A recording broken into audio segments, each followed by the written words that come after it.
we'll find out when we get there. I played this like a day ago. So they're worthwhile matchups because it shows the power of Cryptic Command right now. Cryptic Command can be played, and it's going to be... It's good, you know. Unless, you know, there has to be kind of an aggro kind of format, you know. There needs to be an aggro deck that comes back because Hammer's not playable right now with Orcish Bowmasters. So, and without Hammer being the aggressor, you're left with Scam, and Scam is only aggro half the time. The other half of the time they play this mid-range game that you just can't play with because you try to remove their stuff and then they make it come back, you know, with fraying death and all that fun stuff. So, let me start. All right. So anyway, and we're back. So just a quick video to show kind of where the format is. And just a game I played the other day. So it's worth going back to kind of see where the format is and kind of where the play style is. So here we go. We're playing Dimir Faeries, and we have a hand that's super land heavy. We have a cantrip, we have snare for turn 1 play, and we'll just go ahead and snap keep this. We don't really like seeing the Cryptic Command in our hand, but that's okay, we have other things to do. So he Noble Hierarch, so we immediately think he's on some kind of Bant, or some kind of Jund, because it's the new one. And most likely it's Yawgmoth.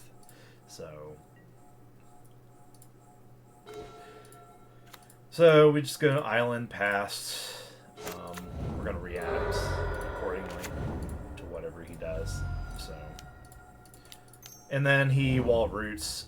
We don't want him to get mana dorks up here. We don't want him to be able to cast Yawgmoth next turn. So we go ahead and counter this. So, and then he throws a wolf down and passes the turn. So we play land, and we have a couple options here. We could throw the Faerie in front of it. He's going to exalt. The wolf gets bigger. We take 2. So what I choose to do is I choose to opt twice. He misses this first one, and then Orcish Bowmaster's the second. So probably thinking that I have another spell snare in hand, possibly. That's probably why he didn't do the other one.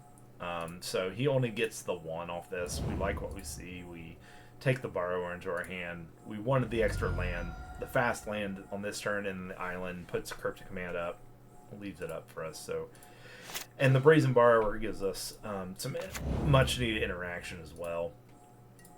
So, and we're just gonna kind of go about our way here. He swings that, it hits Exalted.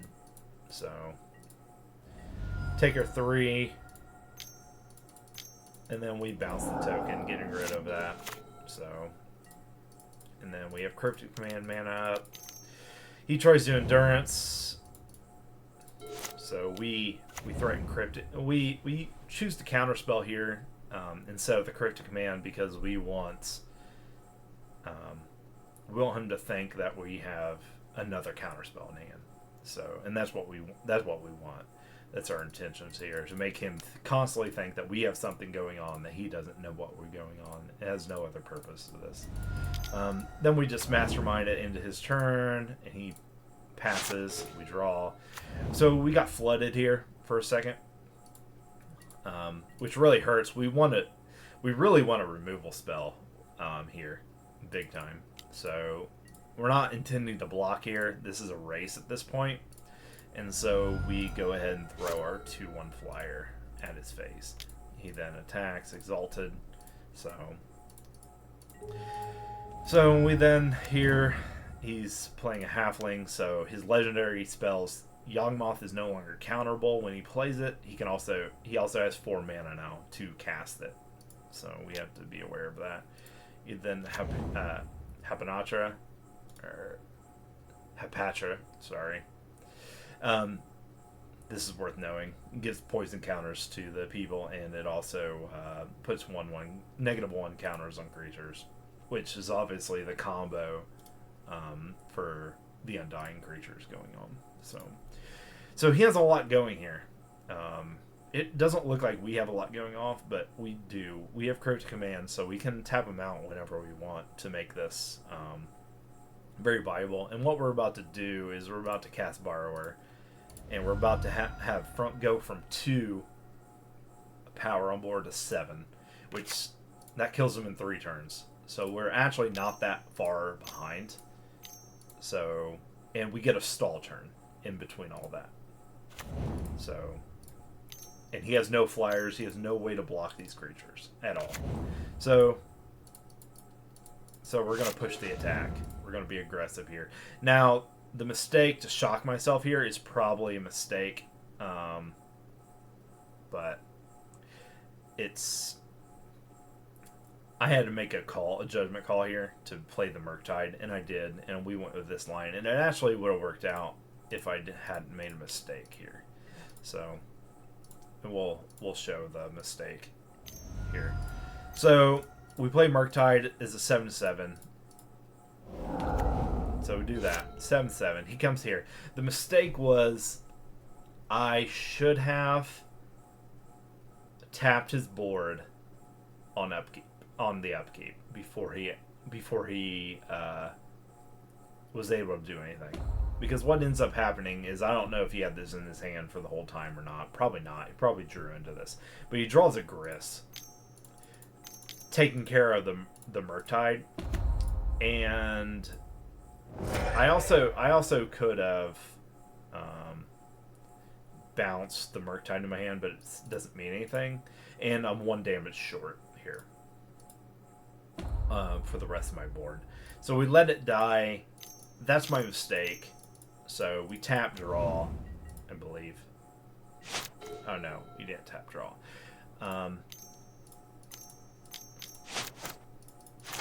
So I swing here, and what I didn't know here is I should have Sauron's Ransom right there, main phase. I should have saw, and then we're gonna see why I should have done that here in a second. So I end up blocking. I end up living for this next turn. So, and I do it here. He Bowmasters, kills my dude. So I get a Bowmasters in return, which, if I would have ransomed and attacked with everything before, he would have been at 1. The Bowmaster's lethal at that point. So I sequenced this wrong. And obviously he's not going to show me this. He's going to show me some other cards instead of the Bowmasters, because he knows that this would kill him instantly. So, but the fact that no matter what, I would have a win on the board. I was in a winning position and didn't do it. And that's why we go back and learn, look at these interactions to say, this could happen again. And when you're in these interactions, they just happen over and over again. So the fact that I was able to dig 4 cards, get that, see it, but now I'm not in that position anymore to do so.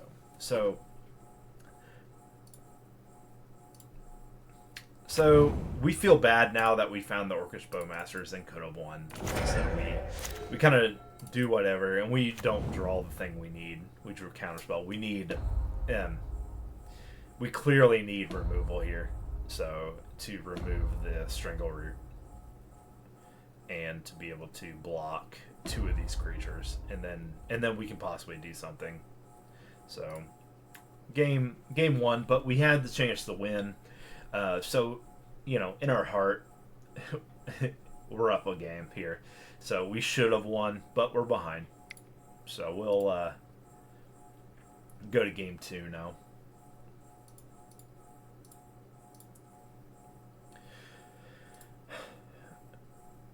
So we know we're down. Go ahead. We So Graveyard Hate against Yawgmoth is desired. Obviously, we're playing Leyline of the Void. Just happens to be what we're choosing to play for Graveyard Hate today. So this is a snap keep. Got 3 land. Great. We have Subtlety. We have Force Negation to pitch whatever we need to. And Bowmasters for early game support. So here we go. We slam down our Leyline of the Void like we have never seen Leyline of the Void before.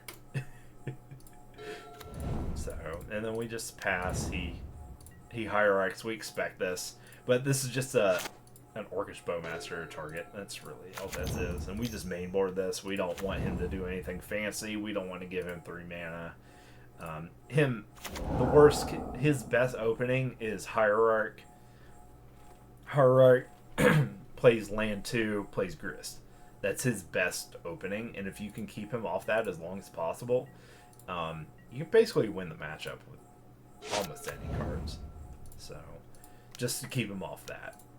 So it slows him down a lot. Even now he gets it with Wall of Roots. He's still playing from behind at this point. So he can't attack through. And if he does, we're just gonna, we'll punish him if he's aggressive here. So we also have Subtlety. So we play, we have land to cast it. So he goes and gets an Arbiter. Or Arbor, sorry. And then we Mastermind to fill our board full of fairies. So he doesn't have flying, so we can hit him, and we're just holding back blockers. So he Seju's, which is uncounterable. So we accept, and we just find our basic. So, and then we go ahead and the synergy between Mastermind and Bowmasters is very strong in certain matchups. Now, yes, they do get to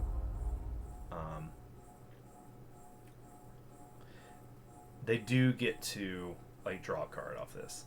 So we do know that. But he's tapped out. He has 1 mana for the Wall of Roots right now. So we're basically going to try to clear his board over the course of time. Where's that? Alright.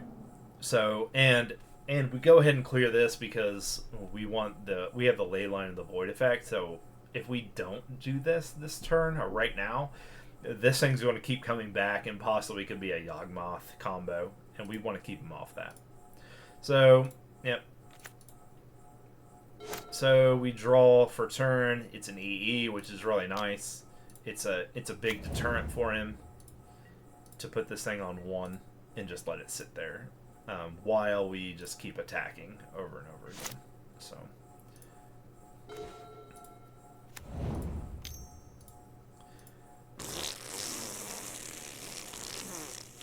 Thank you for the follow strikes.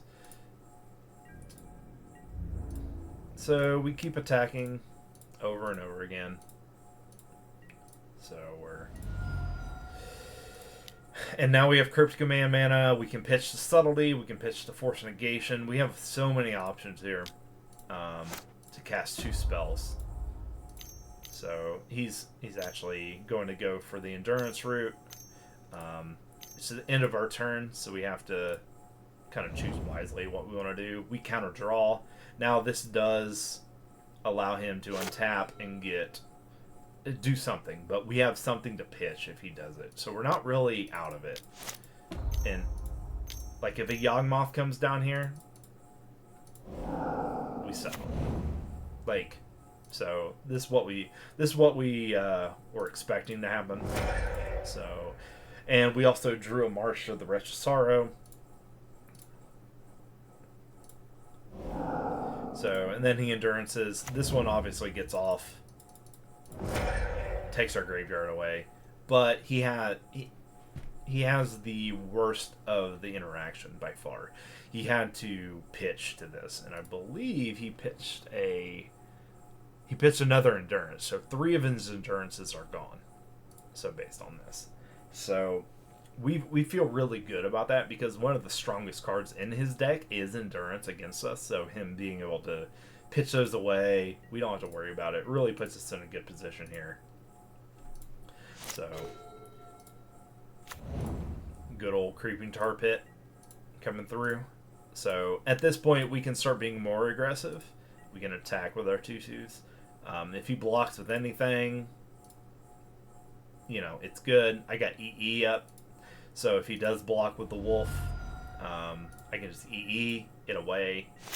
Also, the EE is a deterrent for him playing any more 1-drops, because I'm just going to get a mass removal spell at that point. So here again, we're just drawing cards to get rid of his board. You start getting rid of his board, he can't Yawgmoth. And so we just keep playing this game. So he chords for 2. So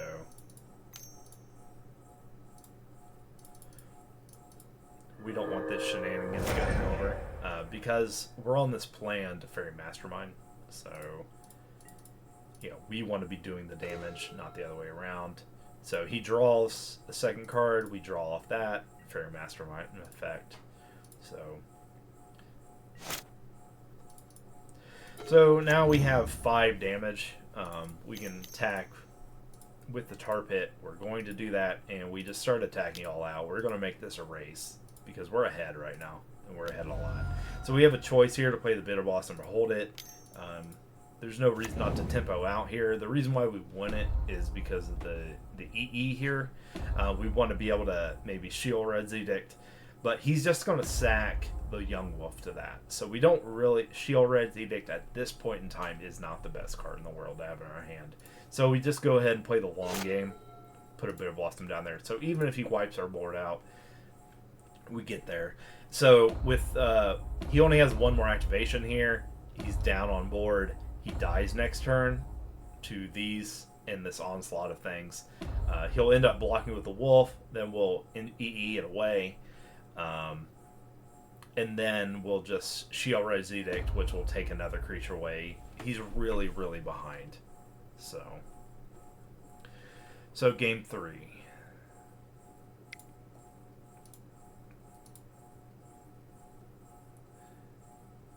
And like I said earlier, for game 1, we should have won.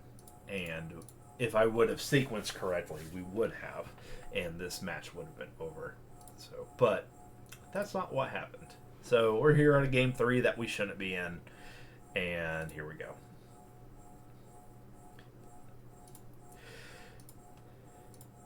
Alright. So we lucked out again. We're seeing another Leyline of the Void, which is perfect for us and what we want to see.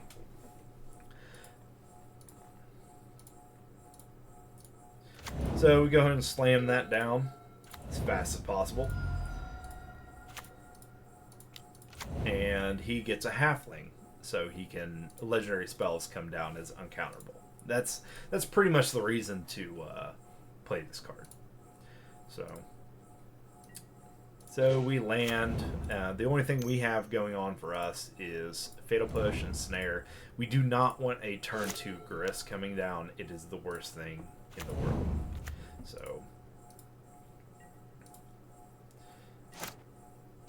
So we get a choice here.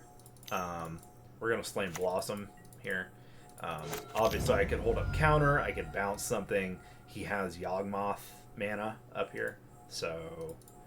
But at this stage of the game, with him being tapped out, we're okay with that. Okay, if we... There's a lot of things that can go on. We have removal here, just to bounce the Yawgmoth.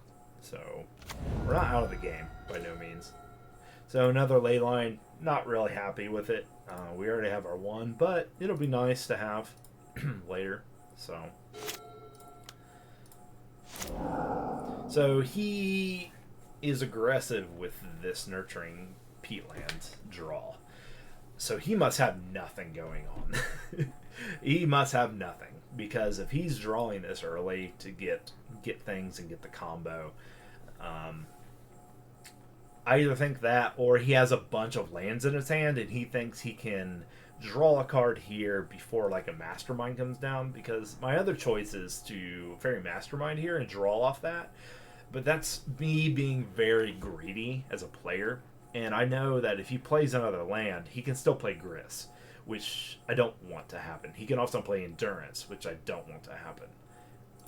So there are things that can, and I have no removal in hand other than my bounce spell from Borrower.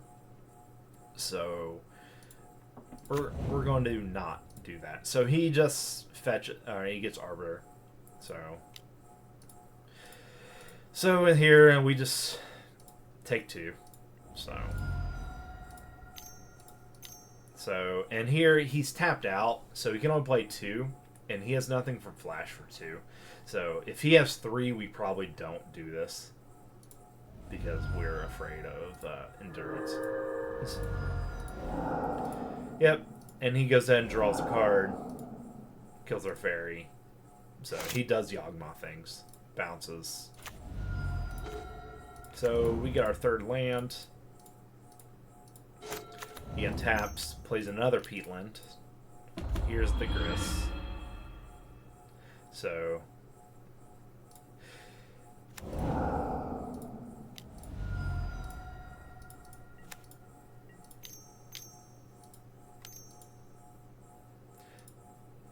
the reason we let the Gris go is because we have flyers. We have 4 power on the board. He's tapped out completely. Okay, we're choosing to take care of this Gris. Unlike Rin 6, like, you know, that could ping this Faerie, making this impossible. Or harder, I should say. You know, we have more leeway of ways to deal with this. So we can attack the Gris and get rid of that threat. Now he has 4 cards in hand, and we have a bunch of stuff to do. So there we go.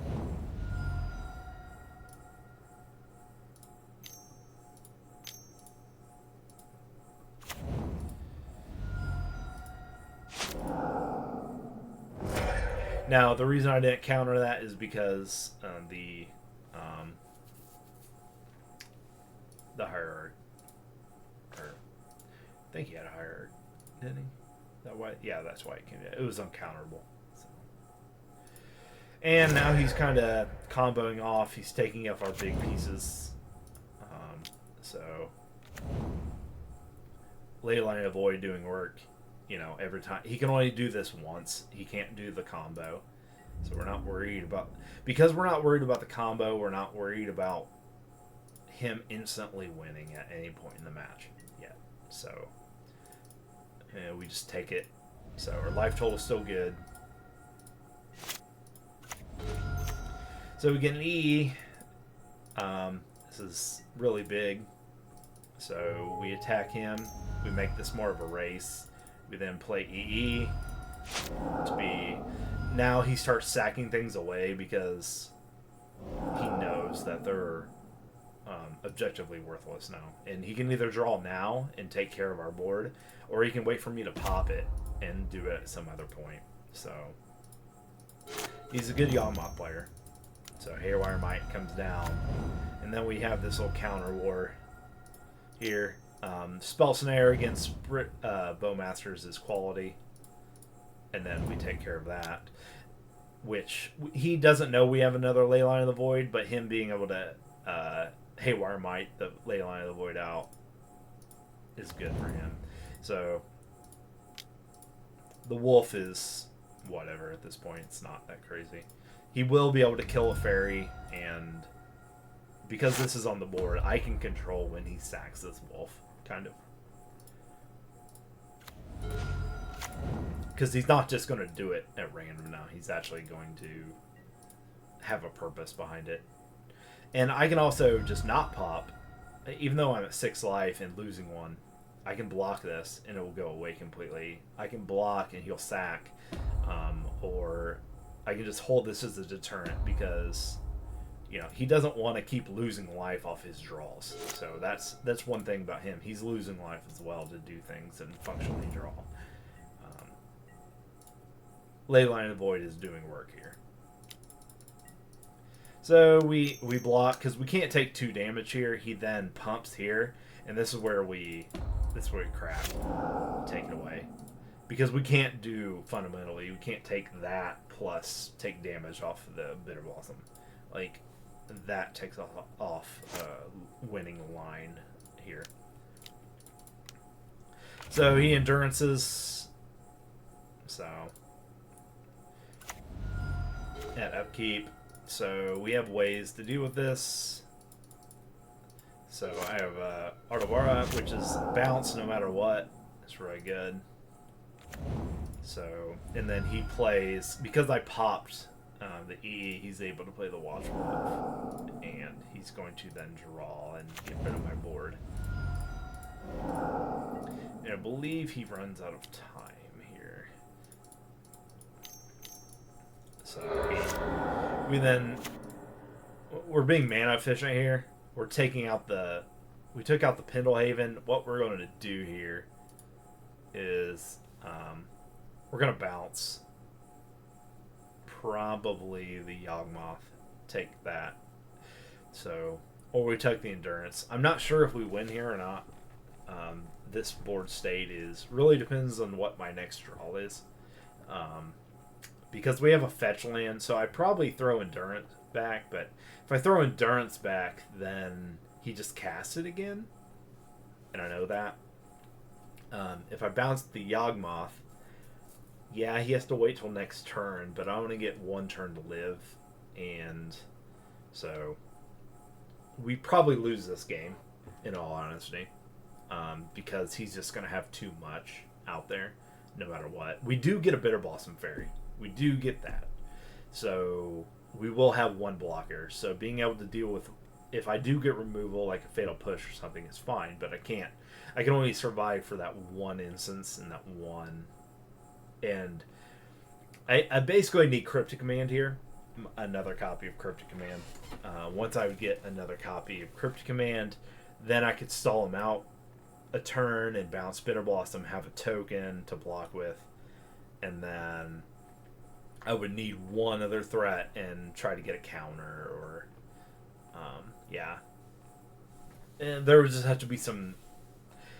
I have many ways that this could go to be a winning line, but he is by far ahead at this point. So anyway, that's a game. Just show you some highlights of how it goes. This match should have never went to a game 3 because I misplayed, and just something fundamental Faeries players can get from this game, and that's why I'm going back to show it. Thanks for watching.